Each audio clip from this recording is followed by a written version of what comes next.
કામદો મોક્ષદં ચૈવ ઓંકારાય નમો નમઃ જ્ઞાનતિમિરાંધન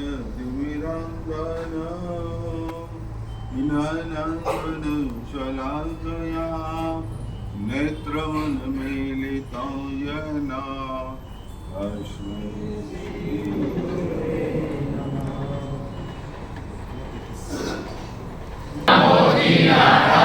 શરણાય મંગલાય લોકોત્તમાય રામ રે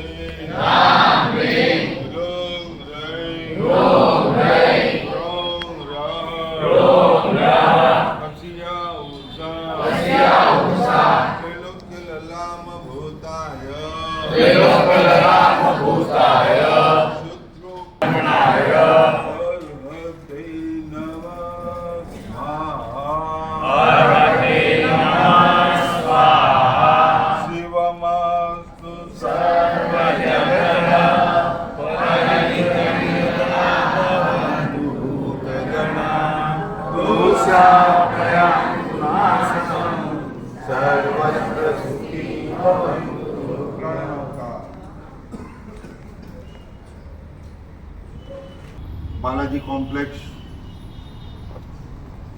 ગત વર્ષ 3 દિવસ આગમ વાચના 2 વર્ષ આગમ વાચનાનો એ દિવસે એમ લાગે કે પર્વાધિરાજ પર્યુષણ પર્વ જેવો માહોલ અને એ સ્વાદ એવો દાઢે લગ્યો છે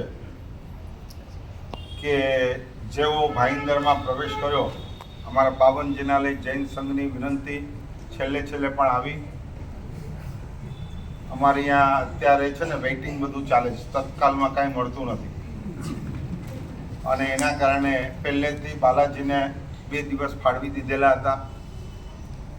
એમનો આગ્રહ તો ઘણો હતો કે હજી ફરીથી એક આગમ વાંચના આપણે ચાલુ કરીએ, 3 દિવસની એક આગમ વાંચના રાખીએ, પણ સમયની બહુ કટોકટી હોવાના કારણે પહેલા 3 દિવસ ફાળવવાના હતા, પણ 2 દિવસ છે અને ઘણી બધી વિનંતીઓ છે. આટલું મોટું વિરાટ ભાઈંદર એમાં 2 દિવસ ને 2 મહિના પણ રહીએ ને તોય ઓછું પડે અને માત્ર 2 દિવસની સ્થિરતા અને બાલાજીનો અતિ આગ્રહ હોવાના કારણે, સંઘનો અતિ ઉત્સાહ હોવાના કારણે નક્કી કર્યું કે સુદામાની ઝૂંપડીમાં જવું. રાજમહેલમાં ભલે આદર ન હોય તો રાજમહેલમાં ન જવું, પણ સુદામાની, રામ ક્યાં ગયા હતા બોલો? સબરી. હા, રામ સબરીને ત્યાં સામે ચડીને ગયા. આएंगे आएंगे ना आएंगे मेरी झोपड़ी में कौन आएंगे? यहाँ तो राम ने भरत બેવ આવી ગયા છે. એક સાથે રામ અને ભરત બંને આવી ગયા છે અને આવો એક સરસ મજાનો ભાવ, જેના કારણે આજે ચાલુ દિવસ છે અને છતાં પણ મોડું પણ થયું છે અને છતાં પણ તમારો ઉત્સાહ ગજબનો છે. એટલે સ્થિરતા 2 દિવસની અહીં રહેશે. પ્રવચન અલગ આવતીકાલે પાછા થરાદવાળા એમની પણ આગ્રહભરી વિનંતીને માન આપી અને આવતીકાલે એક સાથે 2 પ્રોગ્રામ છે.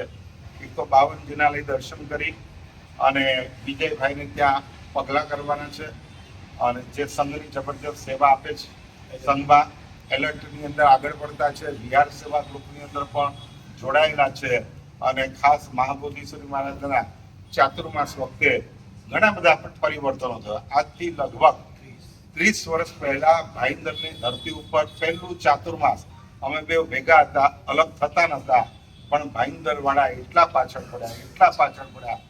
પાછળ પડ્યા કે ભિવંડીમાં અમારા બેવનું ભેગું ચાતુર્માસ નક્કી થયું હોવા છતાં પણ છેલ્લે અડધું ચોમાસું પણ ભાઈંદરને આપવાનું નક્કી કર્યું અને ભિવંડી વાળાએ પછી નારા લગાડેલા એ કે 2 ભાઈઓની જોડી પડે તોડી ભાઈંદરે તોડી અને એ છૂટા પડ્યા પછી 25 વર્ષે ભેગા થયા.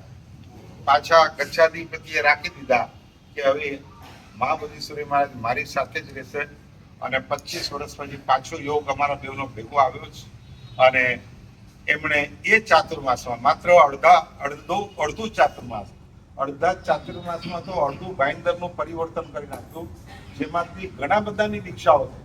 આખા ને આખા પરિવારે એમના ચાતુર્માસમાં પરિવર્તન પામ્યા પછી ચારિત્રના માર્ગ સુધી પહોંચ્યા છે. આવા એમ લાગે કે आधे में इतना, शोकेस में इतना, तो गोडाउन में कितना, आधे में इतना, एक में इतना, तो पूरा दोनों में तो कितना. એના માટે તો એક કલ્પના જ કરવાની રહે. એટલે માત્ર અત્યારે તો 2 દિવસની સ્થિરતા છે. આજનું પ્રવચન આપણે સાંભળ્યું.